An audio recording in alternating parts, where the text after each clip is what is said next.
आपका वेलकम, आपका स्वागत करते हैं। सारी आदर और महिमा प्रभु यीशु को मिले। सभी भाई बहनों को जय मसीह की। Praise the Lord. आज का वचन, परमेश्वर सब कामों और सब गुप्त बातों का, चाहे वे भली हो या बुरी, न्याय करेगा।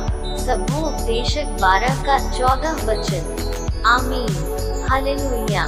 प्रभु यीशु की कृपा और अनुग्रह से इस समय बाइबल से कहानियों की एक सीरीज चल रही है जिसका नाम है बाइबल के न्याय। आप सभी को पता है, पवित्र शास्त्र में एक समय ऐसा भी आता है जहां पर परमेश्वर इजरायलियों की रक्षा व छुड़ाने हेतु अपने चुने हुए दास को अपने लोगों के ऊपर न्याय या न्यायाधीश के रूप में ठहराता है। उस न्याय के द्वारा अपने लोगों को बचाता है। इस समय बाइबल की किताब न्यायों से प्रत्येक न्याय के विषय में कहानी की सीरीज चल रही है। तो आप सभी इस चैनल से जुड़े, क्योंकि आप सभी को पता है कि लगन मिनिस्ट्री चैनल बाइबल की प्रत्येक कहानी और वचन को सही और सच्चाई से बताता है। इस सीरीज की कहानी में दूसरा न्याय शिमशोन को चुना है। आप सभी भाई बहनों ने शिमशोन के विषय बहुत सुना होगा, लेकिन प्रभु के अनुग्रह से आज आपको कुछ गहरे भेदों का पता चलेगा। शायद आप उनको नहीं जानते होंगे। प्रभु यीशु की कृपा से लगन ministry Bible YouTube Hindi story व वचन चैनल को आप सभी भाई बहनों का बहुत प्यार मिल रहा है। ये चैनल प्रभु में आगे बढ़ता जा रहा है। जो भी भाई बहन इस चैनल से जुड़े हैं और जुड़ने वाले हैं, उन सबको प्रभु आशीषित करे। जुड़ने वाले सभी भाई बहनों का हम दिल से धन्यवाद देते हैं और प्रार्थना करते हैं कि प्रभु यीशु की कृपा आप सब पर बनी रहे। आमीन। जिन भाई बहनों ने अभी तक चैनल सब्सक्राइब नहीं किया, तो आप जल्द ही चैनल को लाइक, सब्सक्राइब और बेल आइकन को दबा लीजिए, ताकि आपको लगन मिनिस्ट्री चैनल की बाइबल आधारित प्रत्येक वीडियो का नोटिफिकेशन समय पर मिलता रहे। धन्यवाद। आज की कहानी एक ऐसे व्यक्ति के विषय में है जो परमेश्वर का एक नाजीर व साथ में न्याय भी था, जिसने परमेश्वर के दान वरदानों को तुच्छ समझा और एक औरत के कारण बहुत बड़ी समस्या में फंस गया। तो देखते हैं उस नाजीर ने क्या क्या किया और किस प्रकार से उस औरत ने उस नाजीर को बड़ी समस्या में फंसाया। ये कहानी इस प्रकार से है।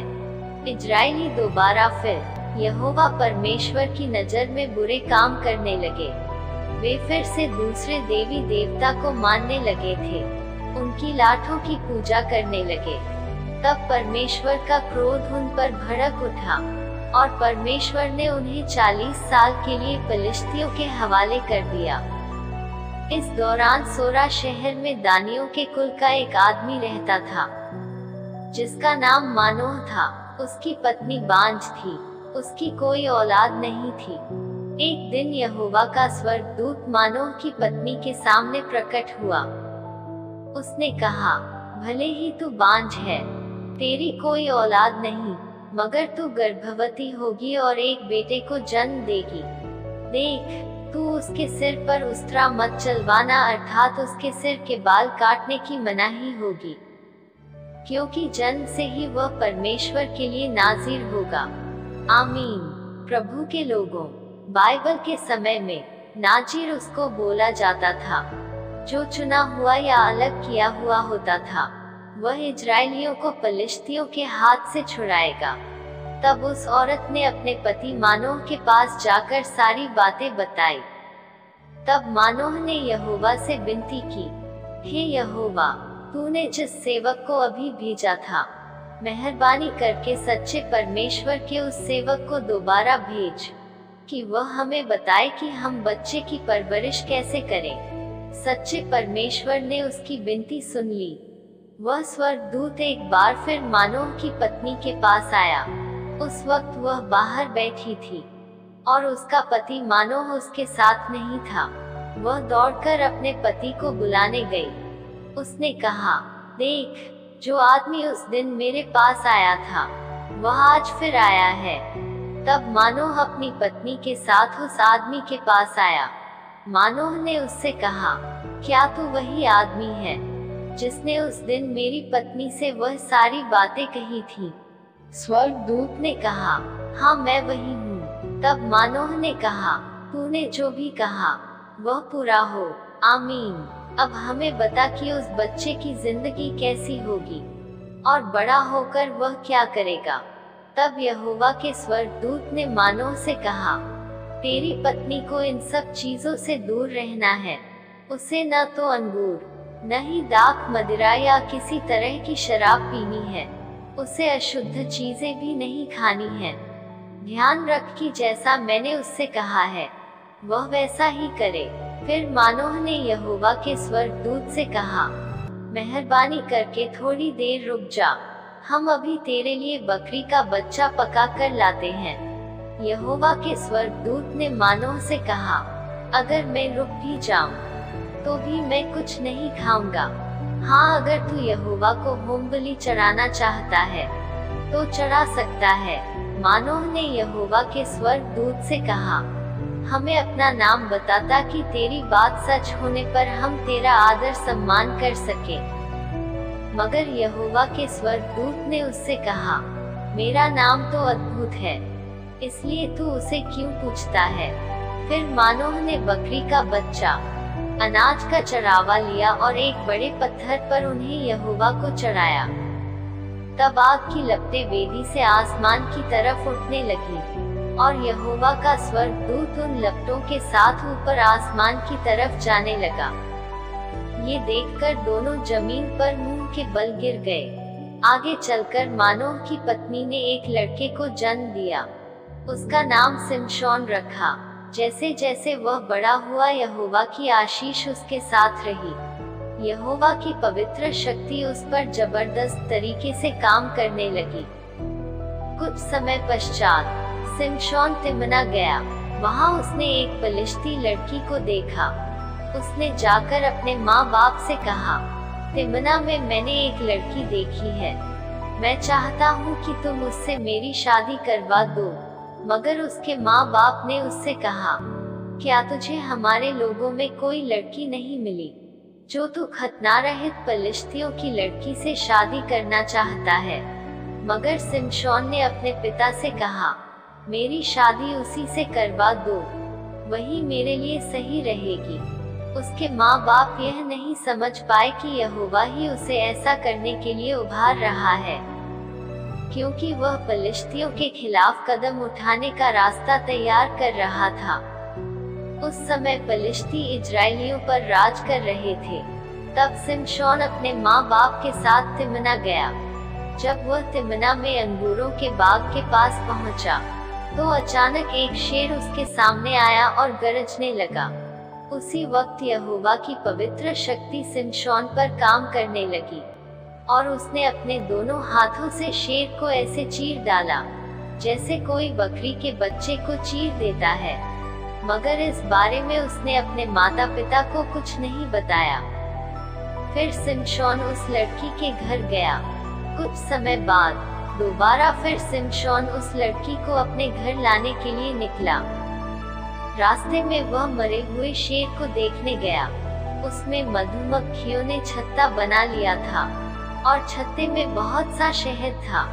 सिमशोन ने शहद अपने हाथ पर निकाला। उसे खाते खाते अपने माँ बाप के पीछे गया।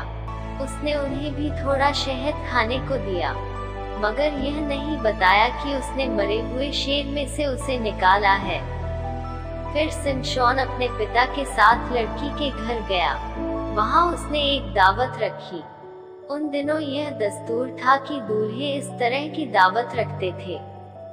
जब सिमशोन दावत में आया तो 30 आदमियों से कहा गया कि वे दूल्हे के साथ साथ रहें।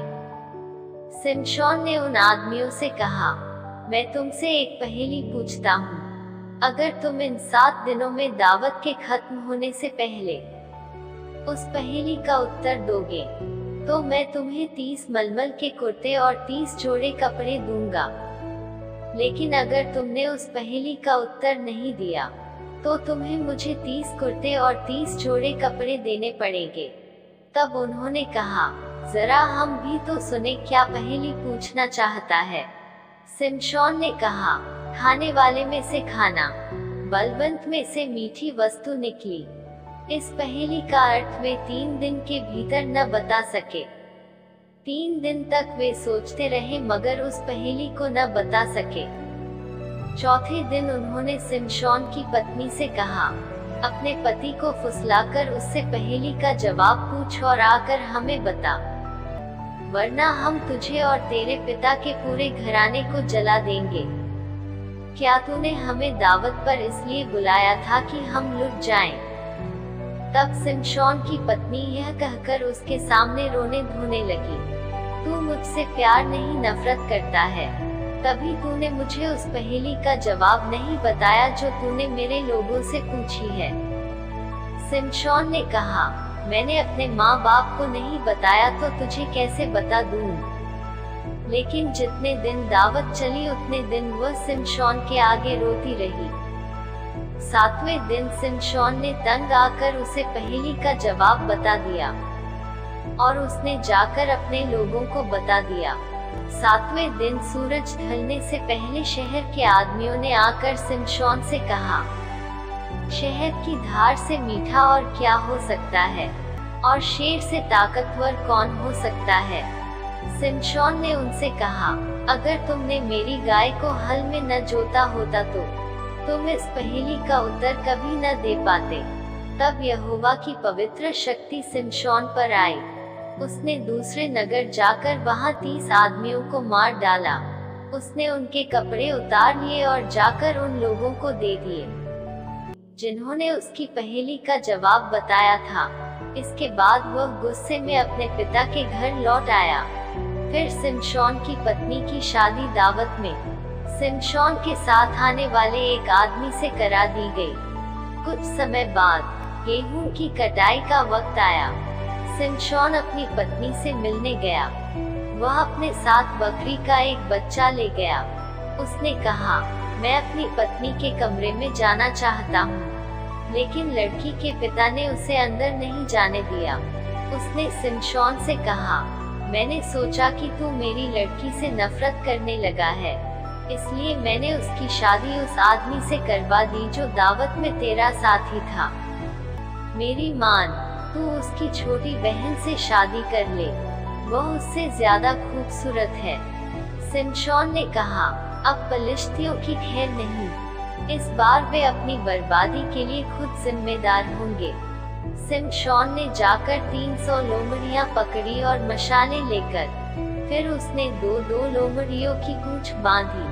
उसने मशाल जलाकर उन लोमड़ियों को पलिश्तियों की खड़ी फसल में छोड़ दिया। इस तरह सिमशोन ने उनकी खड़ी फसल, अनाज के गट्ठर, साथ ही अंगूरों और जैतून के बाग में आग लगा दी। पलिश्तियों ने जब पूछा, यह किसने किया, तो जवाब मिला, तिम्ना में रहने वाले उस आदमी के दामाद सिमशोन ने, क्योंकि उसके ससुर ने उसकी पत्नी की शादी उसी के एक साथी से करवा दी थी। तब पलिश्तियों ने उस लड़की और उसके पिता को घर समेत जला दिया। सिमशोन ने उनसे कहा, जब तुमने ऐसा किया है तो मैं तुमसे बदला लेकर ही दम लूंगा। इसके बाद सिमशोन ने एक के बाद एक सबको मार डाला और लाशों का ढेर लगा दिया। फिर वह एताम चट्टान की गुफा में जाकर रहने लगा। कुछ समय बाद पलिश्तियों ने आकर यहूदा में छावनी डाली। उन्होंने लही में हर जगह लूटपाट मचा दी। यह देखकर यहूदा के आदमियों ने कहा, हमने तुम्हारा क्या बिगाड़ा है जो तुम हमारे खिलाफ आए हो? पलिश्तियों ने कहा, हम सिमशोन को पकड़ने आए हैं, हम उसका वही हाल करेंगे जो उसने हमारा किया है। तब यहूदा के 3000 आदमी सिमशोन के पास गए। उन्होंने सिमशोन से कहा, क्या तुझे पता नहीं कि पलिश्ती हम पर राज कर रहे हैं? फिर तूने क्यों ऐसा काम किया और हमें मुसीबत में डाल दिया? सिमशोन ने कहा, मैंने उनके साथ वही किया जो उन्होंने मेरे साथ किया। यहूदा के आदमी कहने लगे, हम तुझे पकड़कर पलिश्तियों के हवाले करने आए हैं। तब शिमशोन ने कहा, पहले शपथ खाओ कि तुम मुझे जान से मारने की कोशिश नहीं करोगे। उन्होंने कहा, हम तुझे नहीं मारेंगे, सिर्फ तुझे बांधकर पलिश्तियों को दे देंगे। उन्होंने 2 नई रस्सियां ली और शिमशोन को बांधकर चट्टान की गुफा से बाहर लाए। जब उसे लही लाया गया, तब पलिश्ती उसे देखकर अपनी जीत की खुशी में जोर जोर से चिल्लाने लगे। तभी यहोवा की पवित्र शक्ति शिमशोन पर काम करने लगी। उसके हाथ की रस्सियां ऐसे टूट गईं जैसे सन का धागा जलने पर टूट जाता है, और उसके बंधन खुल गए। उसे गधे के जबड़े की ताजी हड्डी मिली, और उसने उससे 1000 पलिश्ती आदमियों को मार गिराया। फिर उसने वह हड्डी फेंक दी और उस जगह का नाम रामत लही रखा। तब शिमशोन को बड़ी प्यास लगी, और उसने यहोवा को पुकारा, हे परमेश्वर, तूने ही अपने इस दास को इतनी बड़ी जीत दिलाई है, लेकिन क्या अब तू चाहता है कि मैं प्यासा मर जाऊं और इन खतना रहित लोगों के हाथों में पड़ जाऊं? तब परमेश्वर ने लही की जमीन में एक गड्ढा बना दिया, उसमें से पानी फूट निकला। पानी पीकर शिमशोन की जान में जान आई। वह फिर ताजा दम हो गया, इसलिए उसने उस जगह का नाम एन हक्कोरे रखा। पलिश्तियों के दिनों में शिमशोन 20 साल तक इजराइल का न्याय रहा। एक बार शिमशोन गाजा गया, वहाँ उसने एक वेश्या को देखा। उसके यहाँ गया, इतने में पलिश्तियों को खबर मिली। उन्होंने उस जगह को चारों तरफ से घेर लिया। शिमशोन को पकड़ने के लिए शहर के फाटक पर घात लगाकर बैठ गए। सारी रात वे यह सोचकर चुपचाप वहीं बैठे रहे कि सुबह होते ही उसे जान से मार डालेंगे। शिमशोन आधी रात तक लेटा रहा। फिर वह उठकर शहर के फाटक पर गया। उसने फाटक को उसके पल्लों, बाजुओं और बेड़े के साथ उखाड़ दिया। उसे अपने कंधों पर उठाकर हेब्रोन के सामने वाले पहाड़ की चोटी पर चढ़ गया। इसके बाद शिमशोन को सोरेक घाटी में रहने वाली दलीला से प्यार हो गया। तब पलिश्तियों के सरदार दलीला के पास आए। उन्होंने कहा, शिमशोन को फुसलाकर पता लगा कि उसकी ताकत का राज क्या है। मालूम कर किस चीज से बांधकर उसे काबू में किया जा सकता है। अगर तू हमारा यह काम कर दे, तो हम में से हर एक तुझे 1100 चांदी के टुकड़े देगा। दलीला ने शिमशोन से कहा, तुझ में गजब की ताकत है। क्या तू मुझे नहीं बताएगा कि तेरी इस ताकत का राज क्या है? किस चीज से बांधकर तुझे काबू में किया जा सकता है? शिमशोन ने उससे कहा, अगर मुझे 7 नई डोरियों से बांधा जाए, जो सुखाई न गई हो, तो मेरी ताकत खत्म हो जाएगी और मैं बाकी आदमियों की तरह हो जाऊंगा। पलिश्तियों के सरदारों ने दलीला को 7 नई डोरियां लाकर दी, जो सुखाई न गई थी, और दलीला ने उनसे शिमशोन को बांध दिया। पलिश्ती दलीला के अंदर वाले कमरे में घात लगाकर बैठ गए। दलीला ने शिमशोन से कहा, हे शिमशोन, पलिश्ती आ गए। यह सुनते ही शिमशोन ने डोरियां ऐसे तोड़ दी, जैसे आंच लगते ही अलसी का धागा टूट जाता है। शिमशोन की ताकत का राज ही रहा।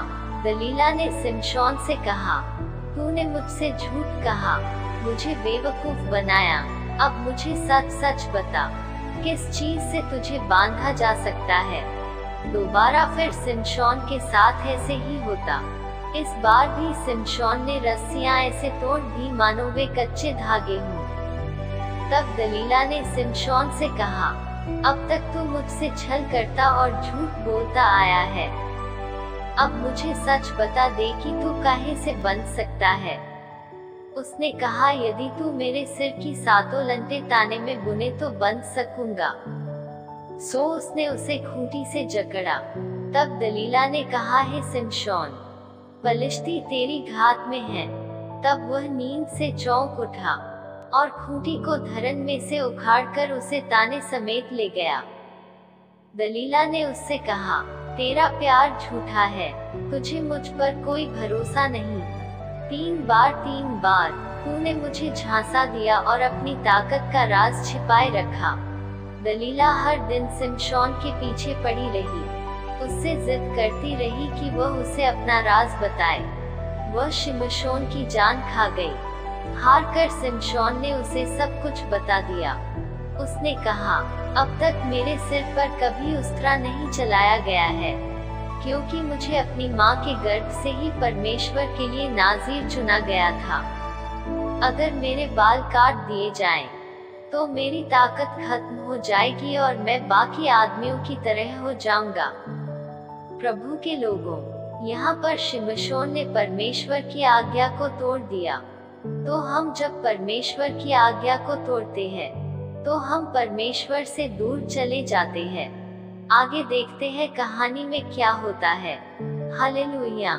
जब दलीला ने देखा कि शिमशोन ने अपना राज बता दिया है, तब पलिश्ती सरदार पैसे लेकर उसके पास आए।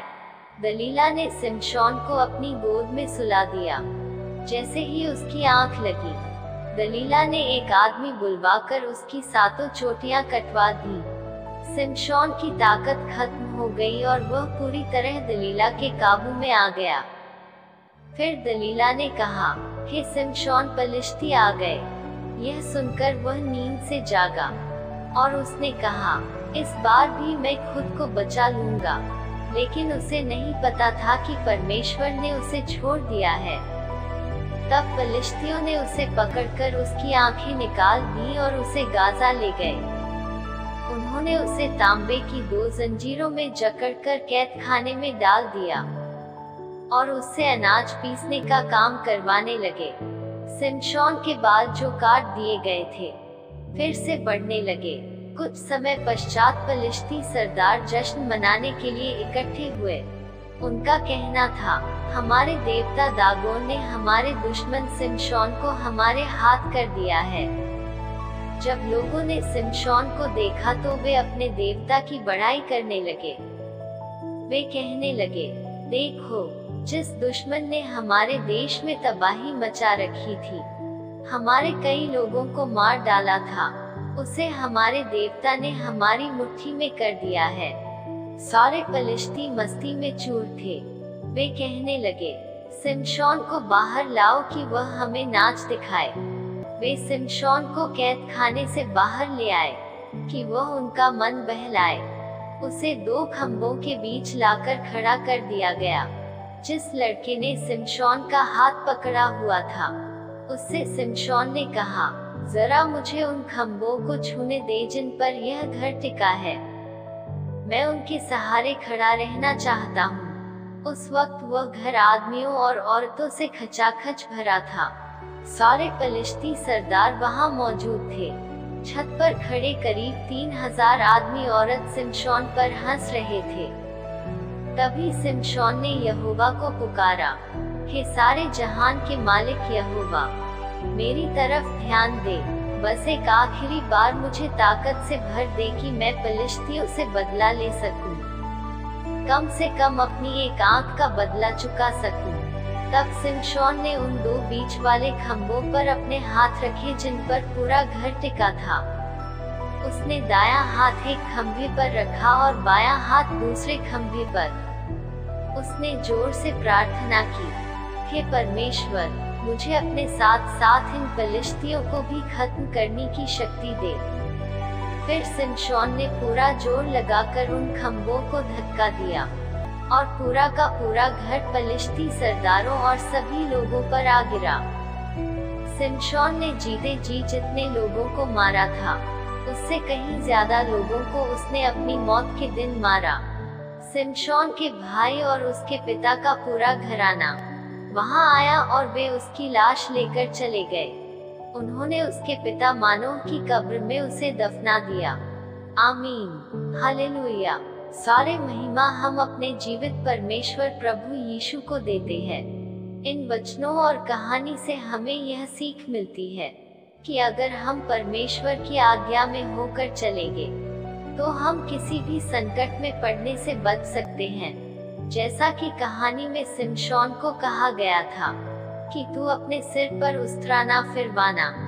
लेकिन उसने बहुत ही बड़ी गलती की और अपना सारा भेद उस औरत को बता दिया, जिसके कारण वह इतनी बड़ी समस्या में फंस गया। तो हमें हमेशा परमेश्वर की उपस्थिति में उसके वचनों में बने रहना चाहिए। इन वचनों के द्वारा आप आशीषित हैं। इस कहानी के द्वारा पिता परमेश्वर आपको अनुग्रह दे। धन्यवाद। न्यायियों की इस सीरीज में हम आगे एक और नई बाइबल की सच्ची कहानी लेकर आएंगे। तब तक आप जुड़े रहे। लगन ministry YouTube Hindi Bible story और वचन चैनल, जहां पर आप बाइबल की सच्ची कहानियों व वचनों को देखकर और सुनकर अपने विश्वास को बनाए रखें। धन्यवाद। प्रभु यीशु की कृपा आप सब पर बनी रहे। पिता का प्रेम, यीशु का अनुग्रह, पवित्र आत्मा की सहभागिता आप पर और आपके परिवार पर हमेशा बनी रहे। आमीन। सबको जय मसीह की।